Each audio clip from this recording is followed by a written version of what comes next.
13 countries, 6 ongoing geopolitical conflicts, 6 places where World War III can erupt at any moment in the 21st century. Brace yourself for a transcontinental journey across the 7 seas. At the end of this journey, you will have a better understanding of what 21st century world politics is all about, from the origin of each conflict to where it is heading right now. This video is based on Robert D. Kaplan's The Revenge of Geography, Tim Marshall's Prisoners of Geography, and Henry Kissinger's World Order. Watch part 1 to understand Indochina and the Middle Eastern conflict. This is part 2. I am Pratik, welcome to Eclectic. If you are someone who wants to understand your past, improve your present and shape your future, you are at the right place. Welcome and get aboard. East Asia. This is China. China is a bad neighbor. It has 17 territorial disputes with its neighbors on land and sea, and if it ever comes to space, they will have a dispute up there too. One such dispute is between China and Taiwan. In the first half of the 20th century, Japan invaded China twice and occupied most of the Chinese heartland. At the end of the World War II, when the US bombed Hiroshima and Nagasaki, Japan surrendered and withdrew its troops from China. As soon as the Japanese left, the civil war broke out in China between the communists led by Mao Zedong and the nationalist forces under Chiang Kai-shek, both sides wanting to rule China. Communist forces emerged victorious, and nationalist leader Chiang Kai-shek along with his 2 million anti-communist supporters fled to Taiwan, this tiny little strategically important island. Since then, China has been trying to integrate Taiwan into its fold, and now China is desperate. But the question is, why is Taiwan so important to China anyway? Two simple reasons. First, location. Taiwan is an island that separates the South China Sea and the East China Sea.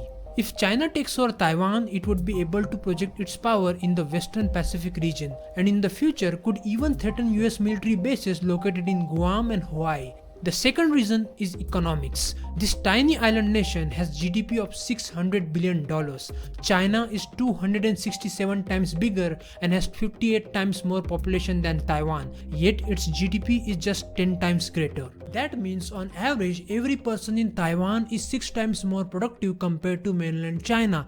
Much of the world's everyday electronic equipment from phones to laptops, watches and gaming consoles are powered by chips made in Taiwan. By one measure, a single Taiwanese semiconductor company, TSMC, has over half of the world's market. If China takes over Taiwan, it gets all of these economic benefits and very unique leverage in the global market. We don't have the ability to make the most advanced chips right now. But today, 75% of the production takes place in East Asia. 90% of the most advanced chips are made in Taiwan.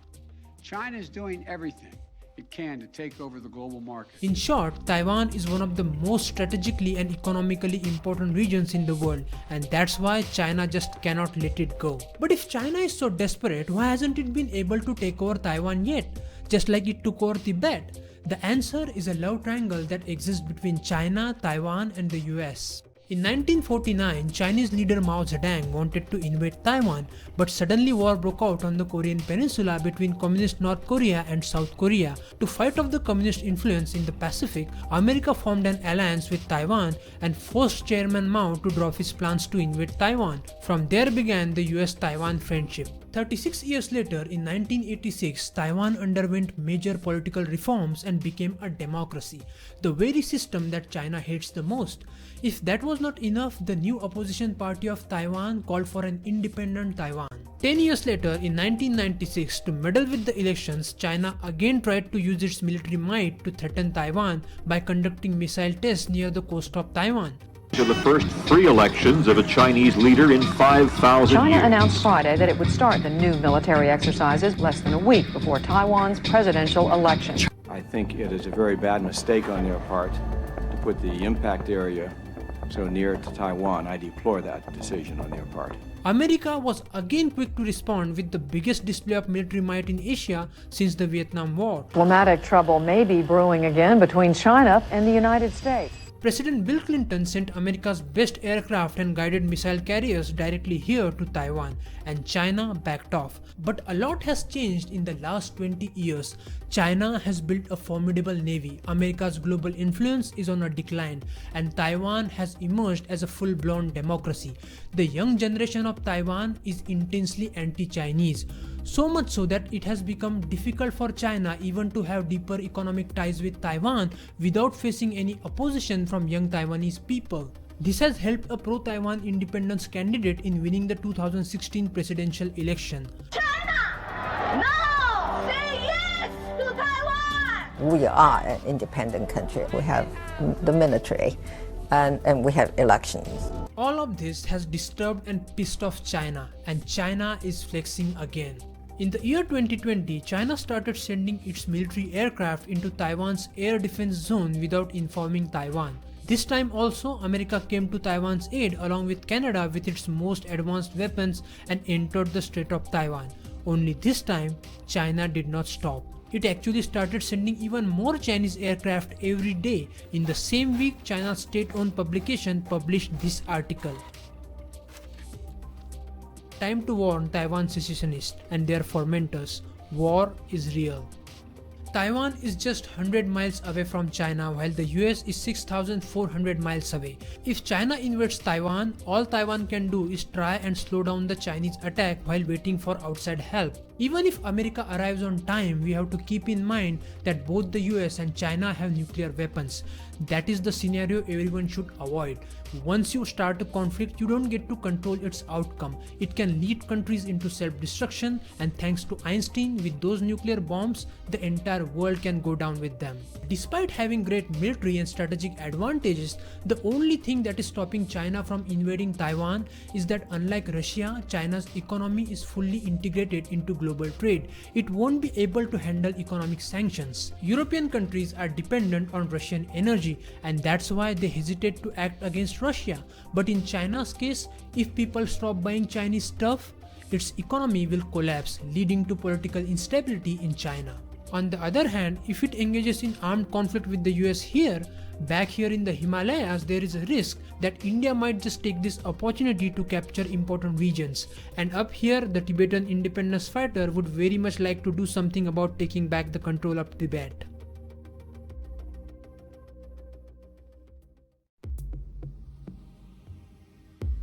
South Caucasus, between Europe and Asia. Armenia and Azerbaijan are two countries that were once part of the Soviet Union. Ethnic Armenians lived in Armenia while Azeris lived in Azerbaijan, except for this mountainous region called Nagorno-Karabakh, where historically the majority of the population has been Armenian, yet under the Soviet Union it was officially a semi-autonomous territory of Azerbaijan. Armenians living in Nagorno-Karabakh always wanted to join the Armenian Republic, but as long as the Soviet Union was strong, no one could do anything about it. But when the Soviet Union collapsed, both countries declared independence, and that's when things got complicated. Soon violence erupted between the two countries over the disputed region. Around 20,000 people died and over 1 million people were forced to flee their homes. Armenia won the war and occupied several pieces of Azerbaijan, including the Nagorno-Karabakh region. Armenia was quick to rename and repopulate all the newly conquered regions with ethnic Armenians. The peace deal was brokered by Russia, having good relations with both countries, but this Armenian occupation displaced thousands of Azeris, and since then Azerbaijan has been quietly planning revenge.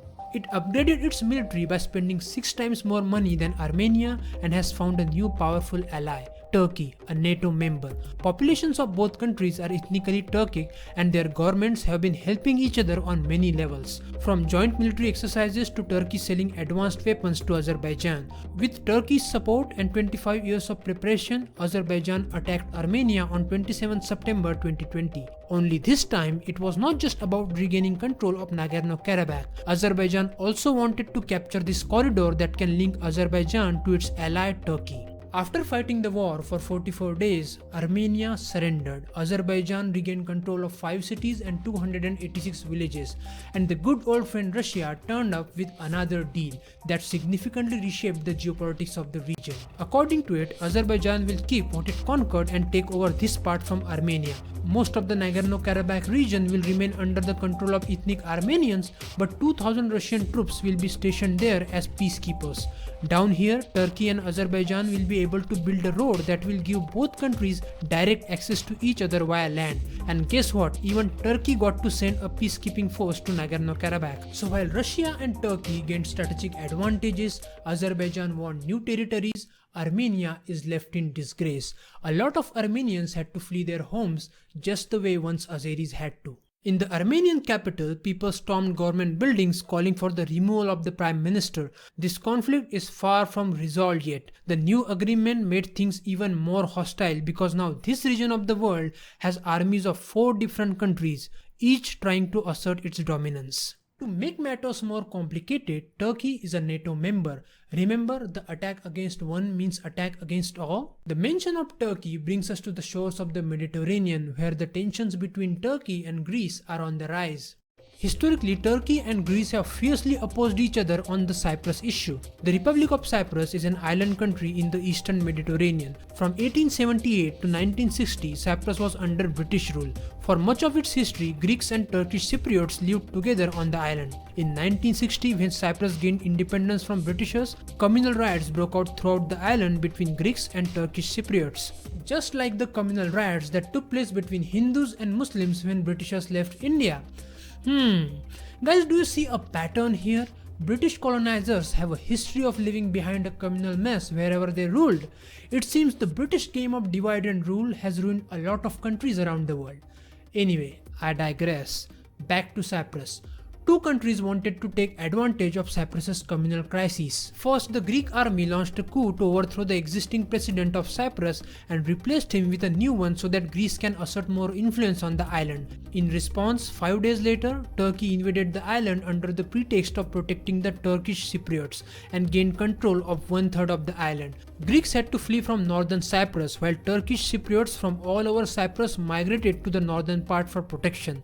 Greece backed off when Turkey threatened to declare all-out war, but Turkey itself never left the island and instead installed a new government for northern Cyprus called the Turkish Republic of Northern Cyprus. Since then, this tiny island country is divided into 2 parts. For the rest of the world, there is only one Republic of Cyprus, but on the ground, the country is governed by 2 different governments. Only Turkey recognizes northern Cyprus as a country and intends to keep it that way. It sends Turkish nationals to settle on the island and is trying hard to make northern Cyprus economically and socially dependent on Turkey. Northern Cyprus depends on Turkey for drinking water.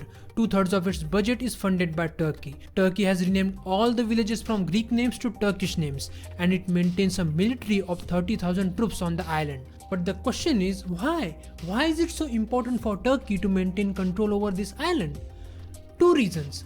Geopolitics and economics. Firstly, it gets to build a naval base on the coast of northern Cyprus and gets to control its trading port. Secondly, Turkey gets to exploit the natural resources of the Mediterranean. It is estimated that around 2 billion barrels of oil and 4 trillion cubic meters of natural gas deposits lie in the seabed of the eastern Mediterranean. Now that is something countries can start a war over. While Turkey treats northern Cyprus as a country and tries to assert its dominance in the eastern Mediterranean, the rest of the world sees it an illegal occupation of Cyprus by Turkey. Apart from the decade-old Cyprus conflict, Greece and Turkey have disagreements over the exploration rights in the Mediterranean, and on 2 occasions both have almost gone to war over it. Well, Turkey has kicked off its first deep-sea gas drilling operation in the Mediterranean. On July 21, 2020, Turkey announced that its drilling ship would be exploring a disputed part of the sea for oil and gas. Greece responded by placing its Air Force, Navy and Coast Guard on high alert. As if the historic issue of Cyprus was not enough, Greece and Turkey now have found another reason to fight over: the natural resources of the Mediterranean. Both countries are NATO member. This conflict could see an unforeseen clash between the 2 NATO countries. Up here, there exists another geographical conflict between Russia and Ukraine. I have made a separate video on that, which reveals how energy is the reason behind Putin's attack on Ukraine. From our point of view, going to war and killing thousands of people over territorial or religious disputes seems an absurd idea. But that's not how egotistical world leaders think. They can go to war over any small issue that can make them look weak. Oftentimes, common people don't want war. The leaders do. They drag along common people with them. Historically, some leaders have displayed the tendency to overestimate their powers, just as Hitler overestimated his power when he attacked Soviet Russia, Napoleon in the 19th century Russia, Soviet Russia in Afghanistan, and the United States in Vietnam. No matter which country wins the war, common people always lose. That is why if you are living in a democratic country, be sure to elect a good down-to-earth leader, not some egomaniac.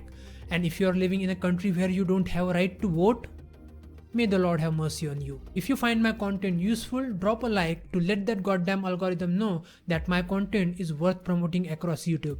That's enough for today. See you in the next video, guys.